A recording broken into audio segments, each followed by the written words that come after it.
The other one is a sequence of data type.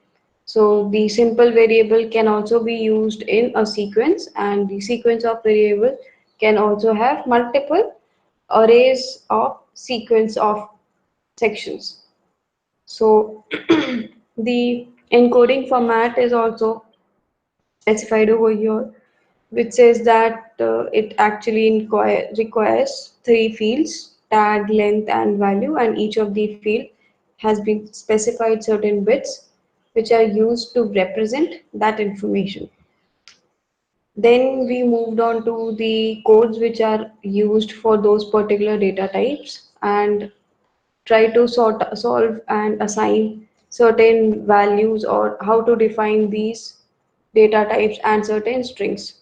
So we found out that on the basis of the table given above, for instance, the ones which is here, which is named as codes for the data types, we could map the specified data type in the string and then generate the corresponding binary values and then the representations.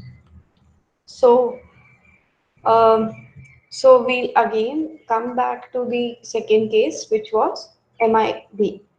So we considered that in case of an MIB, we are asked to have a um, hierarchical structure which talks about development of a particular tree which includes the information about all of the objects into the system. So let's consider a case where this is a representation. Okay. So beginning with what is MIB majorly responsible for? We said that MIB is responsible for or mapping a particular object to the value which is being used in order to identify it uniquely. So in this given figure over here, uh, there are two systems present. So let's say this is the first system, which is a manager station. Okay, so when this is a manager station, and this particular manager station can also be referred as an SNMP client. And let's say this client wants to identify the status of a particular object which is present in this server. What would it do? He would try to send the message from this particular interface to the server, which normally would require the background of SNMP. Okay, so here the management station wants to send a message to an agent station. Here this is SNMP client and this agent station is referred as SNMP server. Now what message does it want to send is it needs to find out the number of UDP user datagrams which are received by this particular agent. What does this server needs to find out? Sorry, client needs to find out. It needs to find out that at this particular server end, how many UDP user datagrams are received by this particular agent. What would it do? It would obviously require the MIB. Okay, so majorly your MIB is responsible for finding the object that holds the number of UDP user datagrams received. Okay, now and on the other hand, your SMI is used for encoding or embedding the protocol or for embedding the object name, embedding or encoding the object name. So here what would happen? The message which will be sent from this end to this end will be sent using SNMP. When the message will be sent using SNMP, the entire packet of the message or the entire PDU will also be the sole responsibility of SNM. Okay. So what would be the PDU sent?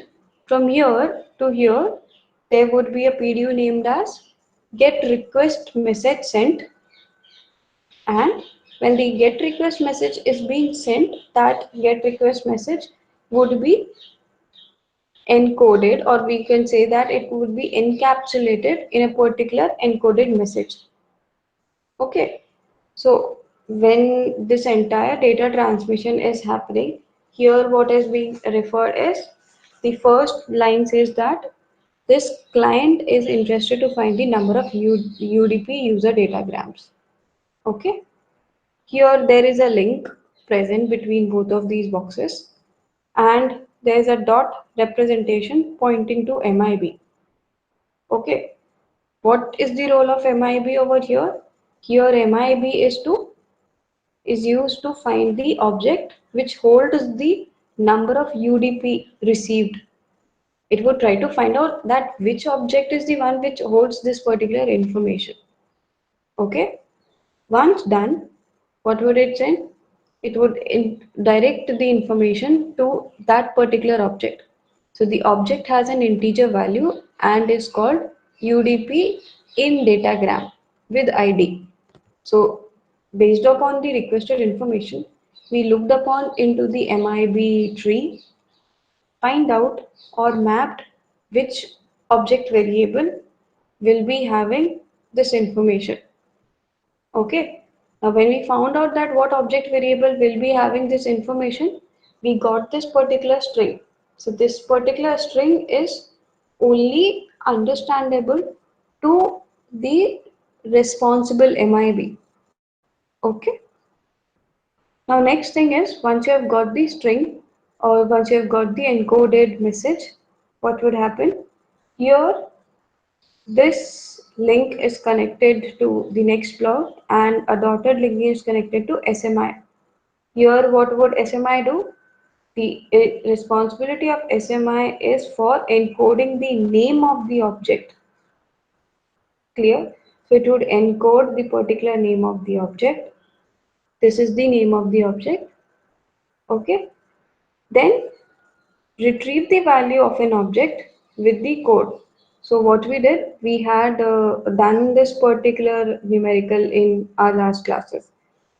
We tried to find out an equivalent code for that particular object, used that code and sent it to the next block.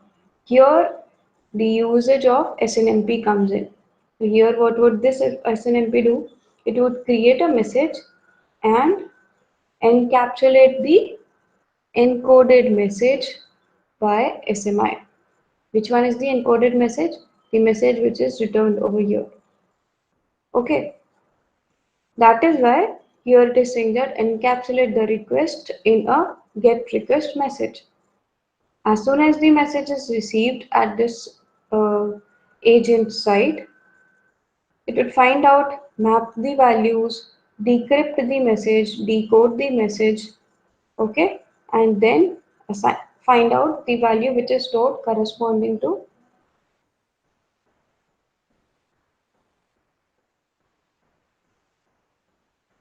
Okay, any doubt till now?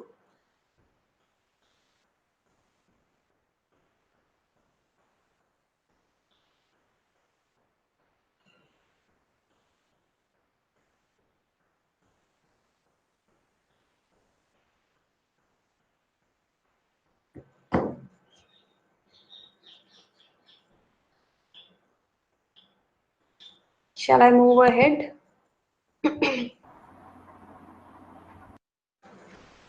Okay, we had considered the basic principles of SMI and MIB. Fine. So as of now, what version we were discussing is a standard MIB. Okay. Now there are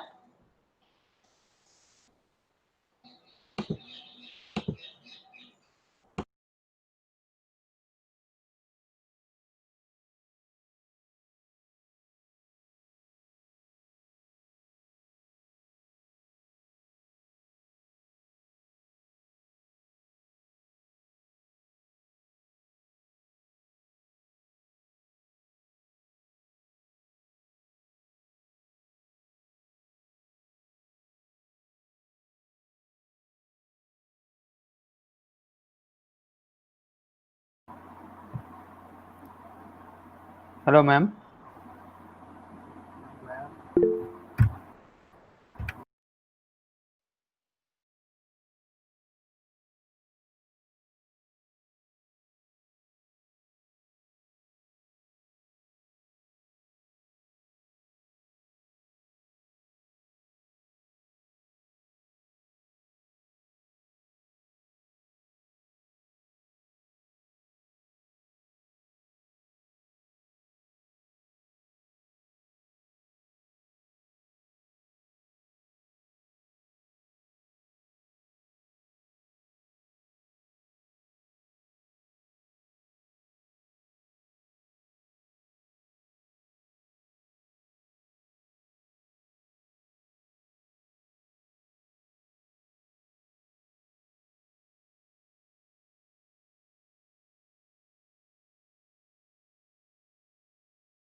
Okay, everybody's here. I got busy in some work. So what we're discussing, we were discussing about the management information base. So in case of a MIB, we were talking about that there are different versions in MIB as well. The section, um, this one, generally talks about the MIB2. So what is the MIB2? I'll try to summarize it and move ahead. Here we are having a flow which talks about that MIB2 is the center of the particular node, okay? And then these are the variables or these are the objects which are linked to this particular node. Okay. Now, what normally happens is that whenever we try to trace the entire path from root node to the MIB version, what we do, we normally specify this is the starting of the root node. Okay.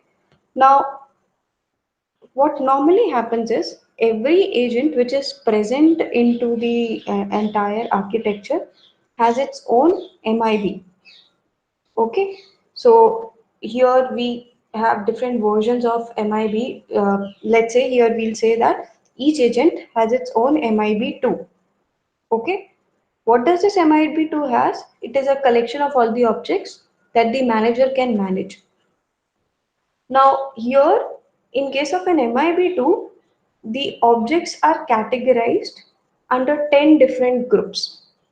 Okay, here the categorization is generally done into the form of SYS is for system.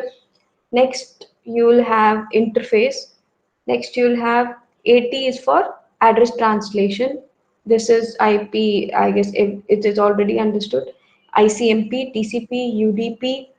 Then we have EGP. Then trans is for transmission, and the last one is for SNMP. Now, all of these objects have been specified permanently into an MIB2. So, whenever any newer protocol or any newer variable has to be added, either it would always already be present depending upon the sequence number. Now, when you have to add it, there will, needs to be the updation into an MIB version. Okay, so here, for example, you are accessing the MIB variables. Okay, now in order to access the variables, we already said that our variables or objects could be either of simple type or could be of structured type. Fine. So let's say these are the variables and all of these variables are corresponding to UDP. So here corresponding to UDP, that is 1.3.6.1.2.1.7, you can access different variables or different attributes of UDP. Okay, so that is why after 7, when you have one, that would correspond to UDP in datagrams. The other one, UDP no ports, would be corresponding to the second. So these are certain ways how we are assigning IDs to a standard group. So when we are talking about this particular value, this would represent UDP group, okay, or this would represent UDP group which can be used to access simple variables corresponding to that particular group. Okay, so that is why in this particular UDP group we have the uh, identifier, and then the identifier is further relatable to the other variables as well. Okay, now the variables which are or the object identifiers which are present over here are actually mapping the variables. Okay, these are not the values which are corresponding to these object identifier. So if I say that it is 1361217.4, that would mean I am accessing a variable named as UDP out datagram. In order to access what is the content within it, I would have to use some other information as well. Okay, what can be done if I would like to uh, find out what is the content within it? There needs to be some instance suffix also added. Okay, what is that instance suffix is? Uh, if it is a simple variable, the value which would be there into it would be 0. Okay, so I'll tell you an example. This one, which says that UDP in datagrams dot 0.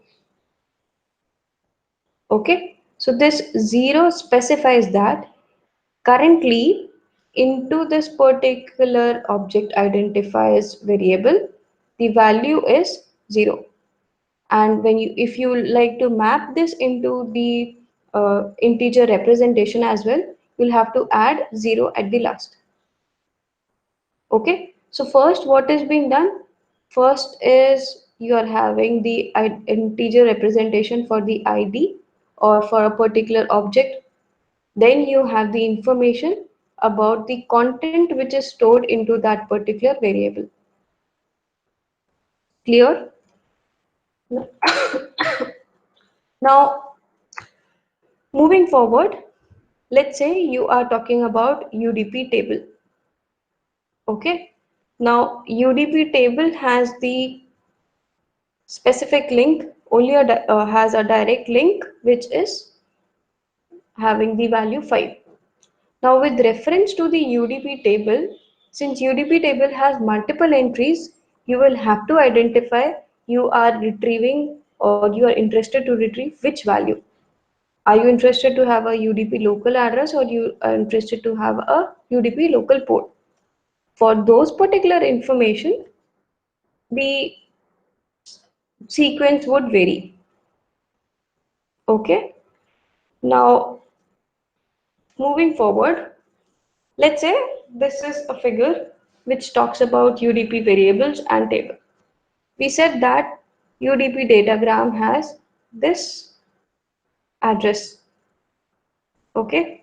Now this UDP datagram having a particular address will be having multiple informations. So this is your root node. Your root node can be connected to or is connected to multiple address links or multiple links. Here you are connected to local address. So up till 361, up till 17, you are talking about UDP. Next is 5.1.1.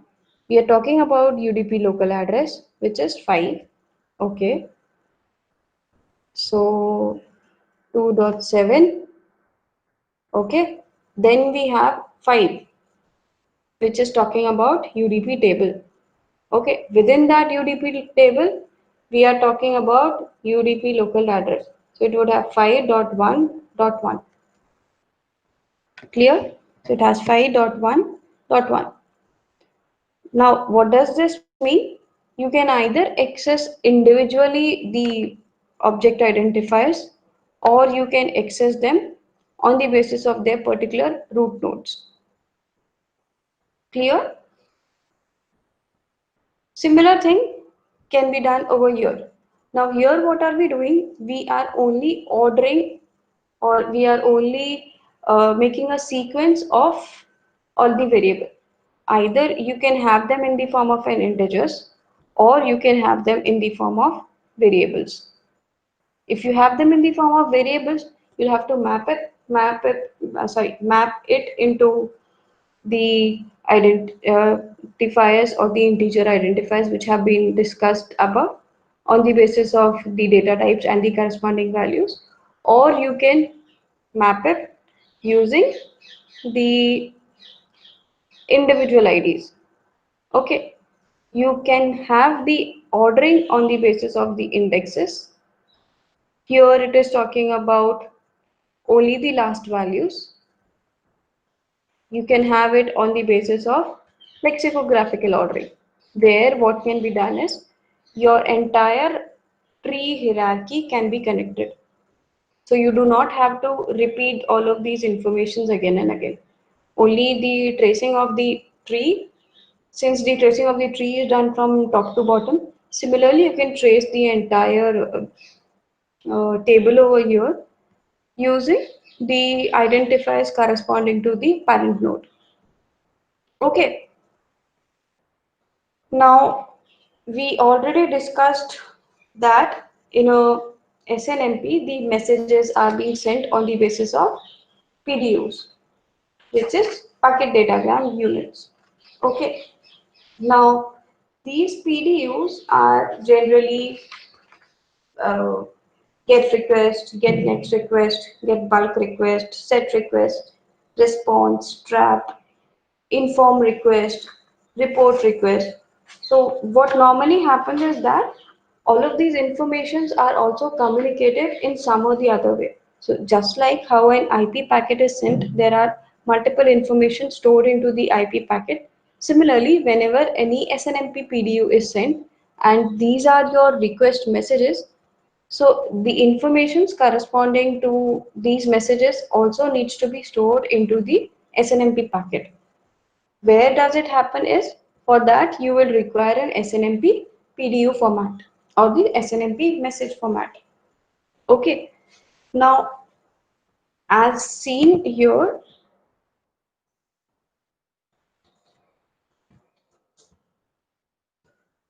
this is a proper SNMP packet. Okay, now the packet is normally divided into 5 sections. Obviously, it shows that you have PDU type, the request ID, error status, error index, and the variable bind list. Okay. Now, what is the information or what is the need of having variable bind list?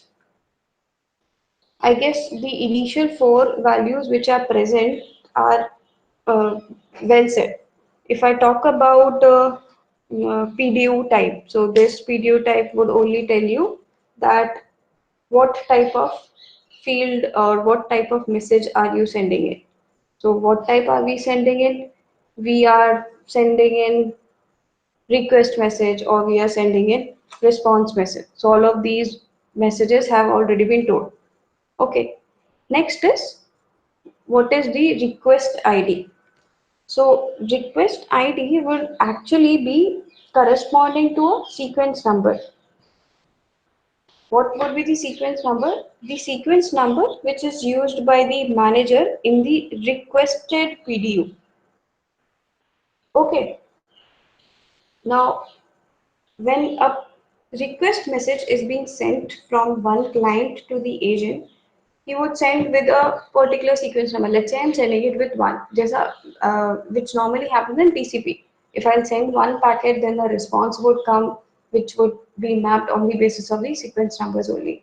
So here, what is happening? If I send in a message from one client to the agent, there would be a sequence number associated to it. Okay, so here the request ID field is a sequence number which is used by the manager in a request PDU. Okay, now similarly this sequence number would be used again by the agent in the response to map the both request and response. So it is majorly used to match a request to a response. Okay, next one is error status. What does this say? This is obviously an integer which is used only in the response PDUs to specify what sort of error has occurred at the client, or sorry, to specify what sort of error has been reported at the agent end. Okay, now in any request PDU, wherever it is being sent from the client to the agent, the role of error status is not there. Why? Because this only talks about the errors which are generated at the agents. So only agent is sending here. So when a request PDU is being sent, the error status value is set to 0 by default. Okay. Now, what would be the error index? So error index would normally denote what type of error is occurred. Okay. So if I say that error, there is no error. Okay. So in that case, in the response as well, you will have 0, and in the request of that particular PDU as well, you will have 0. Okay. What would about error index? In that case, the error index would be set as any offset value, which tells you that there hasn't been any error into the system. Fine. Next is, if I say that the error is too big. Okay, let's say the agent has encountered an error which is named as too big, and in that case the value for that particular error would be 1. Okay, what does that mean is, at the agent side, when the agent is sending a message to the client, the size of the message is too big. That is why it is not able to send the entire information. So correspondingly, the error index would also be considered. So the following errors are there into your system, which talks about that if the status is 0, there is no error. If your status is 1, the size of the reply is probably too higher. That is why your agent is sending a status 1. Next is a value 2, which talks about no such name. So if on identifying in the MIB that the requested object identifier is not present at the agent's end, or is not present into the MIB tree, you would send the reply named as no such name, and for the status value corresponding to that particular error would be 2. And these are the ones which are corresponding to 3 is corresponding to bad value, 4 is corresponding to read only, and 5 is corresponding to any other errors, or which is termed as general error. So these are the informations which are present or which are mapped corresponding to the request ID, error status, and error index. Okay, So here it talks about that error status and error index values are zeros for all request messages except the get bulk request. So get bulk request would only have a get bulk response as well. So that is why in such case your error index values will also be updated. Okay. Now the last one which talks about var bind list. What does this have? It has a list or a set of variables with the corresponding values that the manager wants to retrieve or it wants to set certain values. So these can either be null in case of a get request case, and in case of get next request as well it can be null, or in case of a trap it shows that the variables and the values which are related to the specific PDUs are present. So these var bind list is normally used in case of get request, get next request, and trap. Okay. Normally in case of get request and get next request, the values are set as null only. So even if they are being used in this, the values are of no significance. However, in case of trap, you obviously would need to keep track of the values which are being supplied in the response. Okay, now when we are talking about the PDUs which are being sent, we already said previously that the versions of SNMP differ. Now, in each of the versions of the SNMP, the difference is majorly on the basis of the functionalities which are supported by them. And we also witnessed that in an SNMP version 3, there are higher security factors considered. So the major elements which are part of SNMP v3 are version, header, security parameters, and the data, which include the encoded PDU as well. So we'll move forward to the packet format of SNMP. Obviously, in any of the message which is being sent from either the client or the agent, this is the entire format of the message which is being delivered. Okay. Now, depending upon the versions of SNMP, what would happen? The size of the entire packet would vary, or the length of these elements which are present into it would change from message to message. Okay. Now, uh, if you could recall, we studied BER. So in BER, we had tag, length, and certain value. If you have SNMP v3, which you are using for data transmission or for underlying exchange of the messages, your version would be 3 over here. Okay. Your header would normally contain the values which are used for message identification. It tells you what is the maximum message size. Also, it tells you that what is the maximum size of the reply. It tells you that what is the flag bit set. So the flag bit can either be set to octet string or it can be set to integer depending upon what data type we had studied. Okay. Next is it can also have the information which is related to security parameter. So what are your security parameters? Your security parameters are privacy, authentication, or any other informations which are added. Next, it can also have any security model which ensures integrity. It can have security protocols which ensures more authorization. So all of these informations are part of security parameter. If you talk about message digest and all of this information would be present in this. Next comes the data which is being requested for. Now, we saw an example where we were talking about retrieving the information of UDP datagrams. Okay, so in case of UDP datagrams, what did we send? We sent a message corresponding to that particular ID. So we had encapsulated it, we had encoded it.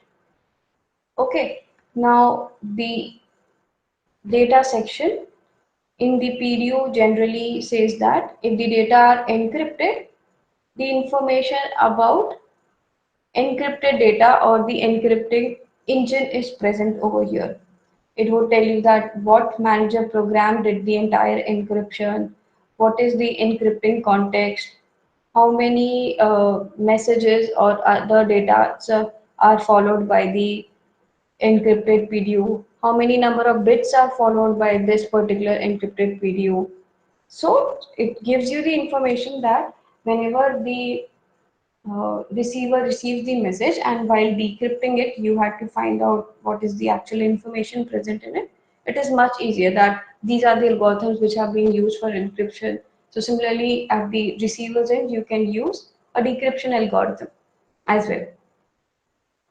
So the data which is present over here is generally not encrypted. It is only the one which contains the PDO is encrypted. This section only tells you the information that what are the possible algorithms or models which can be used for encryption or which have been used for encryption into your context. Okay, so PDO we already discussed that these are the informations which are presented to the PDO, which is request ID, errors, either the status or the index. Then you have variables and the values, which is here denoted as object identifier and the value to be stored. So this is the entire framework or the entire format of any SNMP message which flows from client to agent or from agent to client. Okay, now the codes which are corresponding to the messages are, we already discussed these, that these are the binary informations depending on the class values. We can update the or we can map the values of a particular requested object. Now, giving an introduction of what SNMP v3 and what are the let's say models which are required in an SNMP v3 is, we majorly focus in case of an SNMP v3 on authentication, privacy and access control. Okay. Now, in order to deliver these services in an efficient manner, what would SNMP do is it normally introduces a concept of principal. So I'll say that there is one entity which is handling all of the services which are provided by SNMP, and it would have certain roles, and based upon the roles which are assigned to it, it can distribute certain other roles into the individuals or it can distribute certain roles among the agents. Okay, now depending upon the distributed role, here you can have only two roles. One can be manager and the other one can be agent. Now, there can be multiple managers, there can be multiple agents as well. Now, if you are having multiple managers and multiple agents, it would be much more easier to control the entire system or to control the information flow. That is why when we are talking about the SNMP v3, better security or better security consideration in terms of manager module and agent module is considered. Okay, now I'll send you one document. You will have to go through that document again, and which normally talks about what are the authentication mechanisms which are there in SNMP v3. Okay, we'll not be discussing SNMP v1 and v2 in detail. Instead, we'll be going to v3. I would ask you guys to go through certain concepts before coming in detail on SNMP v3. These are certain basic concepts. If you are interested to read, please go through them first. If you want to write those topics, write down. Um, please read about DAC, which is directionary access control. Please read about mandatory access control. And third one is role-based access control. So I'm talking about reading three models which are there in access control. One is discretionary access control, the other one is mandatory access control, and the third one is role-based access control.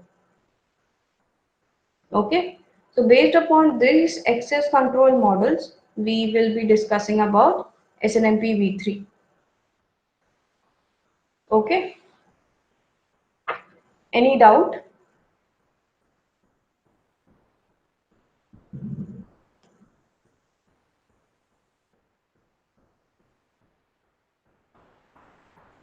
Ma'am, the graph which we have made today of MIB is same as that of OID. See, MIB and OIDs are same. MIB offers the entire OID sequence. How are objects connected? So that hierarchy is provided by the MIB itself. The OID graph which was there in the slides, that is exactly the same which is present in the MIB. Okay, OIDs and MIB. So MIB is collection of OIDs. Clear? Yes, ma'am. Thank you. Anything else?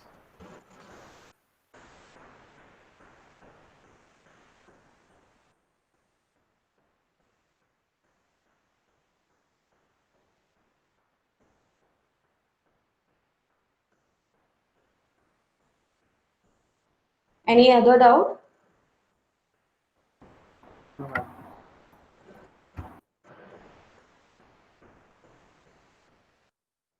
Okay.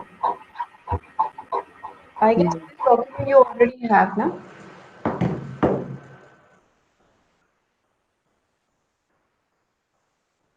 Okay, so we'll go ahead with this in tomorrow's class. Okay.